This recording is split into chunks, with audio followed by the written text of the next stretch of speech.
en el Evangelio de este domingo, en su discurso de la Última Cena, Cristo les anuncia a los apóstoles su partida al cielo y les dice que se va a prepararles un lugar para que donde Él esté, estén también ellos y un día estemos también todos nosotros. Y les dice Jesús: ya conocen el camino del lugar a donde voy. Y Tomás, aquel apóstol incrédulo que no había creído en el testimonio de sus compañeros, que tuvo que ver y palpar con sus propias manos a Cristo resucitado para creer que realmente había resucitado, le dice: Señor, no sabemos a dónde vas, ¿cómo vamos a conocer el camino? Y Jesús responde: yo soy el camino, la verdad y la vida. Él es el camino con su ejemplo, es la verdad con su doctrina y es la vida con su gracia. En primer lugar, es el camino, porque es Dios hecho hombre. Jesucristo es camino en cuanto hombre, es el camino que tenemos que transitar para llegar al Padre. Es el único camino. No dice Jesús: yo soy un camino, yo soy uno de los tantos caminos. A veces escuchamos a mucha gente decir: todos los caminos conducen a Roma. Caminante no hay camino, se hace camino al andar. Caminante sí hay camino. Jesucristo es el camino, es el único camino. Nadie va al Padre sino por mí. Él es la causa ejemplar de nuestra vida, de nuestras obras, de nuestra conducta. Es el modelo perfecto de varón, donde se complementan armoniosamente todas las virtudes y nosotros iremos creciendo como hombres y como cristianos en la medida en que nos vayamos pareciendo cada vez más a Él. Pero no solamente es el camino con su ejemplo, sino que es la verdad con su doctrina. El Evangelio nos cuenta un episodio cuando Cristo está predicando en la explanada del templo y los judíos lo quieren tomar ya para matarlo y entonces mandan guardias para que lo tomen prisionero. Y los guardias llegan y lo escuchan hablar, no hacen nada y se vuelven. Y cuando estaban los fariseos esperando que llegaran sus guardias con la presa, ven que vienen con las manos vacías. Y les preguntan a los guardias: ¿pero qué, no lo trajeron? Y respondieron los guardias: nunca un hombre habló como ese hombre. No pudimos. ¿Pero qué? ¿Les ofreció resistencia, peleó, salieron sus amigos a defenderlo? No pudimos ni siquiera nada, lo escuchamos hablar. No son palabras humanas, no pudimos. Nunca un hombre habló como este hombre. Todas las demás doctrinas de diversas religiones, compendios morales, ideologías, palidecen todas ante un solo versículo del Evangelio. Nunca una sola contradicción, nunca un hombre habló como ese hombre.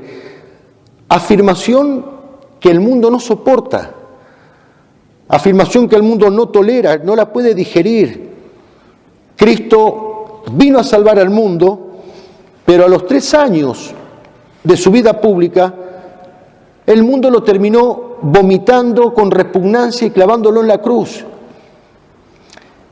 Cristo es la única verdad, y esa verdad quiso depositarla acá en la tierra en su iglesia, en la única iglesia. Por eso la Iglesia Católica es la depositaria de la verdad, fuera de la cual no hay salvación. Extra ecclesiam nulla salus, reza el dogma de fe. Fuera de la Iglesia Católica no hay salvación. El apóstol San Pablo le escribe a su discípulo Timoteo y le dice: custodia el depósito. Pues bien, la Iglesia tiene que custodiar celosamente el depósito de la fe. La Iglesia no puede traicionar ese depósito, no puede adulterar esa doctrina, aunque se tire todo el mundo en contra. aunque el mundo termine crucificando a la iglesia como lo hizo con Cristo. Yo soy la verdad, la única verdad. Decía el cardenal Pi, lo hemos ensayado todo. ¿Por qué no ensayamos la verdad? Pero en tercer lugar, Jesús se presenta también como la vida. No solamente es el hombre perfecto, aquel que nos ha dejado las huellas en la historia de la humanidad para que nosotros podamos seguirlo y podamos imitarlo. No solo somos admiradores de un gran hombre, ni siquiera somos principalmente admiradores de un gran hombre. Lo somos, pero no principalmente.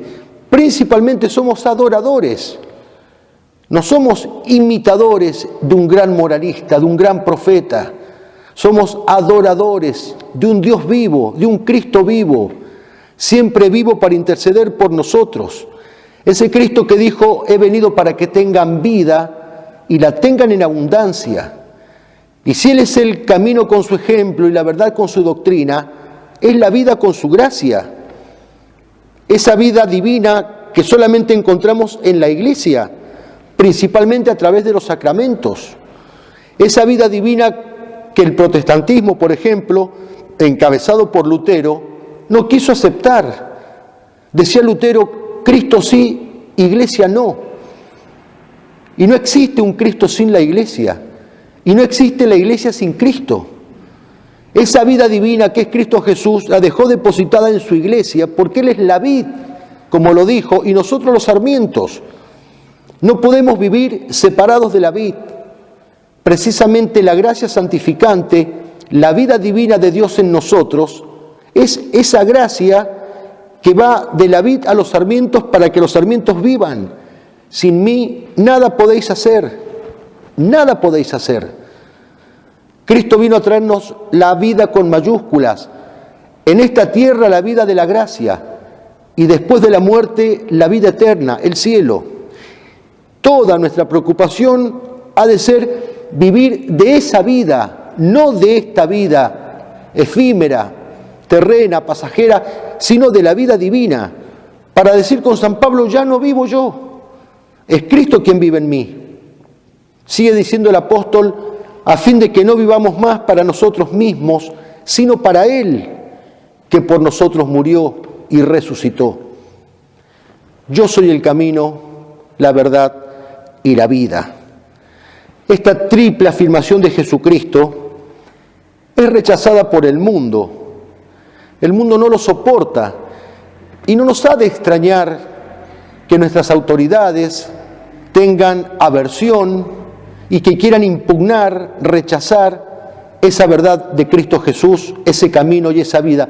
No nos ha de extrañar si caemos en la cuenta que estamos frente a un gobierno ateo, o mejor dicho, antiteo. No ignora a Dios, sino que lo combate, que es más grave. Un gobierno que no ha disimulado nada en sus intentos de demostrar su latrocinio, su afán de asesinato a los niños por nacer, por ejemplo, que hipócritamente quiere hacerle creer a la ciudadanía que quiere la salud cuando está cercenando la vida antes de nacer. Es un fenómeno que se da no solo en nuestra patria, sino de manera global. Pero digo, no nos ha de extrañar que un nuevo orden mundial con sus autoridades políticas impugnen esta verdad de Cristo Jesús. Pero lo que realmente produce escozor y escándalo es que no solo el mundo, sino que también un importante sector de la jerarquía de la Iglesia se adhiera al mundo para impugnar esta triple verdad de Cristo Jesús. Yo soy el camino. ¿Cuántos sacerdotes, obispos, cuánta parte importante de la jerarquía niegan esta verdad de Jesucristo, diciendo que todos los caminos conducen a Roma, que todas las religiones son buenas, que todos se pueden salvar si son buenas personas, no importa si siguen a Cristo o no, no importa si están en la iglesia o no. Cristo es la única verdad, el único camino y la única vida con mayúsculas.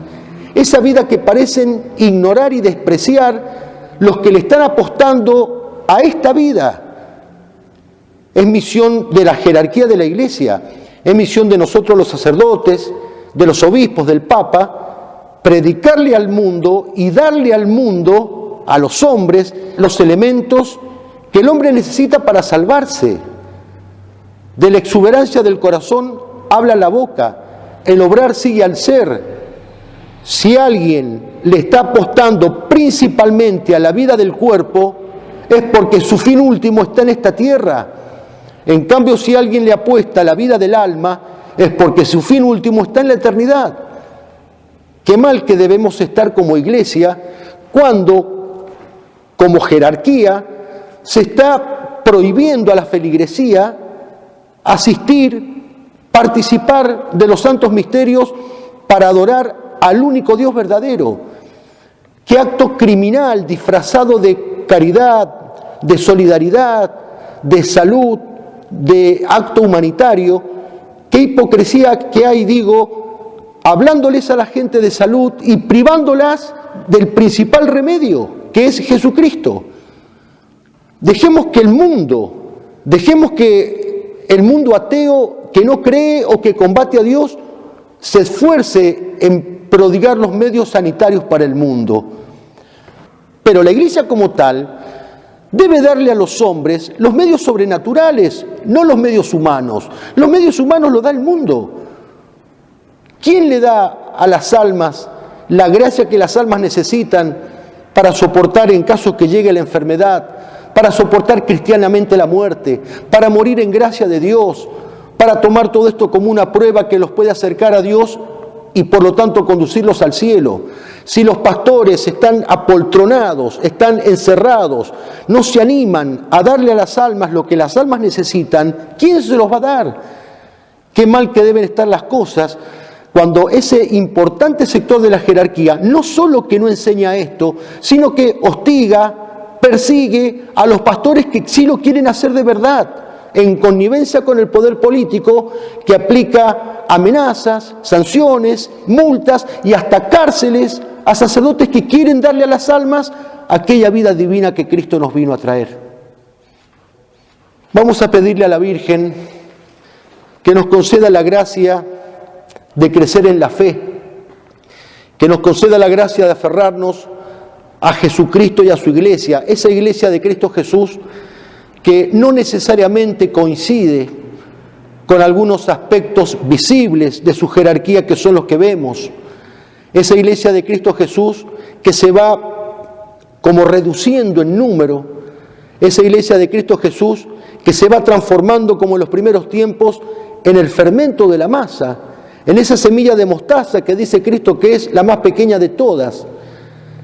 Que la Virgen nos conceda la gracia de ser de ese número de almas fieles, que nos dé la gracia de crecer en la fe, de seguir a Jesucristo el único camino, de conocer su única verdad y de vivir esa vida divina que Él nos vino a traer, acá en la tierra con su gracia y en el cielo con la vida eterna.